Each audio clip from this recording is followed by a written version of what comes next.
No, my only goal is to see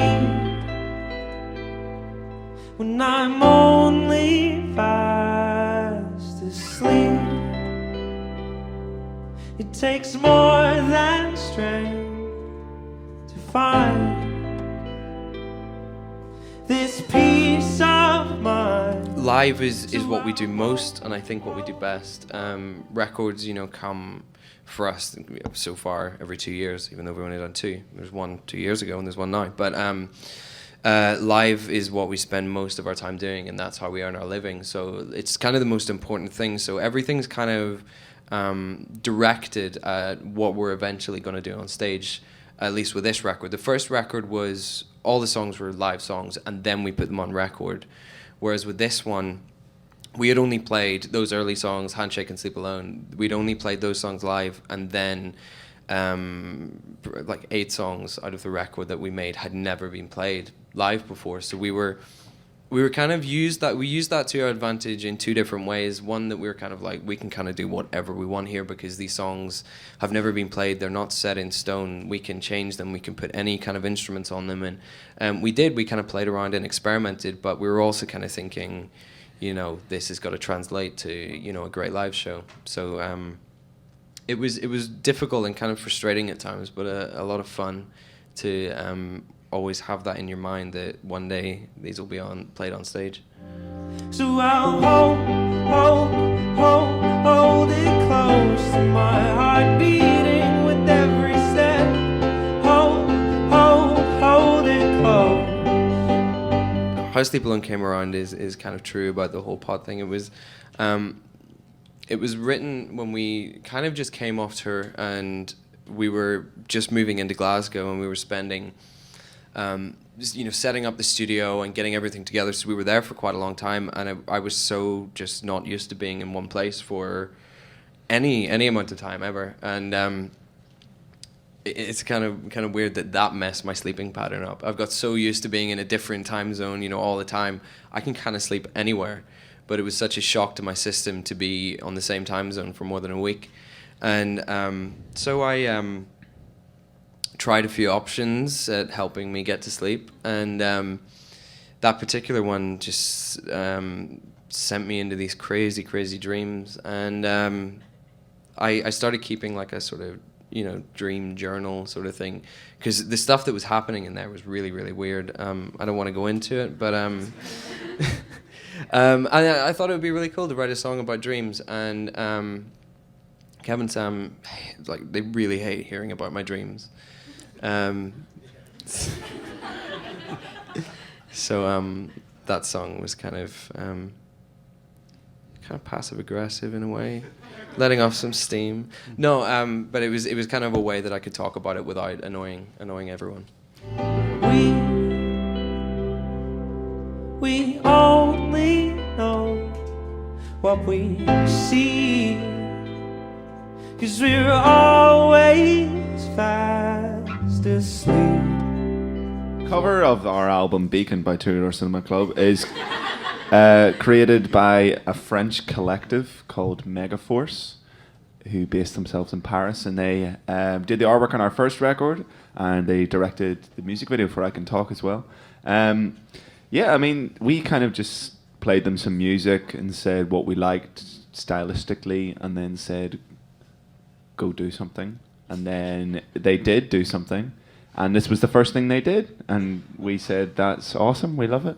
And we never really talked about what it means. It just looks great. Leave it. Yeah. We kind of had our own ideas on what the record cover was going to be, but for me, I really like having someone else's interpretation of our record on the cover, because the songs lyrically have I think a lot of the songs, after other people talking about them to me, think they mean one thing when actually I wrote them about a completely different thing. And so that was always in my head, so I kind of like that this is someone else's view of our record on the cover. It kind of makes sense to me. He sleeps alone, he needs no army where he's headed, 'cause he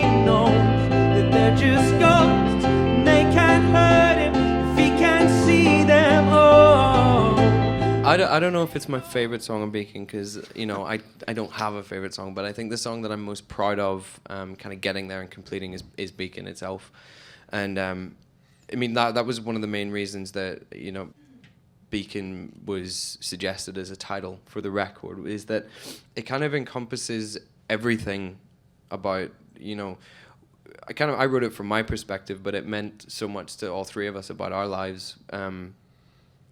It describes what kind of happened since the release of the first record. Kind of leaving people and leaving our home and traveling the world, and then having all this excitement and craziness and playing shows and kind of becoming rock stars and dealing with the good and the bad of that. And I really wanted to get that song right lyrically, and we wanted to musically make it different to anything we'd done before as well. And as a result, it took a hell of a long time to put that song together and to get it where it needed to be. So because so much time and effort and love went into that song, it's kind of my proudest moment on the record. I think my favourite song on the album Beacon is Spring. I mean, it's not my favourite, but it's probably the one I'm going to say is my favourite for this reason. I think it's just different from anything we've done previously. I don't know. I had a goal on the record, which was to play more than one note at a time on the electric guitar, because I don't do that ever. And instead of doing that, I got myself a guitar pedal that played more than one note for me. And it was interesting just playing with different sounds and things, and I was just really happy with what happened on the song. Just really happy with the decisions I made. And the rest of the guys too. Just everything came together nicely. And it has my favourite moment on the album, which is in the middle 8. My favourite song currently on our new record, Beacon, I think is Wake Up. And I think it recently, because we'd been playing like 3 songs which made on the record for quite a long time. And then suddenly when we'd finished the album and we started touring again, Wake Up was the first song outside of those 3 which we introduced into the set, and just that sheer excitement of playing something brand new that no one's heard before. And yeah, it was really exciting to kind of watch people who hadn't heard a note of anything and had no predisposition of whether they should like it or not, whether someone had told them it was a great song, or a radio station was playing it, or something like that. They were just hearing music and enjoying it. So I think that feeling is carried through to now. It's still currently my favourite. And I have said that I must be like him now. He sleeps alone. He sleeps alone. One last chance to make sense of what has long escaped us. They are the people who listen to our music. They are the fans I'm talking about, the people who listen to our songs, have created us into this musical beast that we are today. And yeah, and yeah, no, it's totally down to them. We. They've been super instrumental from the start. We found our beginning in this sort of social networking arena. We started off with something that we had in the UK called Bebo, and we put music up there, and then MySpace came along, and it was through that people discovered us, and people would find out about us and tell their friends, and they would swap music and stuff, and then when we started touring, the people that came to shows would then tell their friends about the shows, and it kind of started to just buzz, a little all around the world, and then it kind of solidified itself in this group that call themselves the Basement People, after the lyric in Undercover Martin, which I think is so sweet and so amazing. And they kind of just run around like little Two-Door Cinema Club evangelists, telling everyone about our band, and they'll do stuff online, and They'll do stuff. They'll get together and meet up and have meetings and discuss the music and all of this stuff. And they recruit new members, and it's kind of cool because it kind of had nothing to do with us. We didn't set it up. We didn't even give an idea that this was our idea, and they took it upon themselves. And people have made friends for life through that and through our band, which is, I find it unbelievable. And to this day, they're still kind of spreading the word and getting more people into our music, which is awesome. I think we've done it in a real traditional sense, that the fans are the people that have kind of built us in every single stage of our career. We didn't have a mate who ran a record label, or whose dad owned some massive record label. We did it by as most people do. As some people might. Someone's bound to.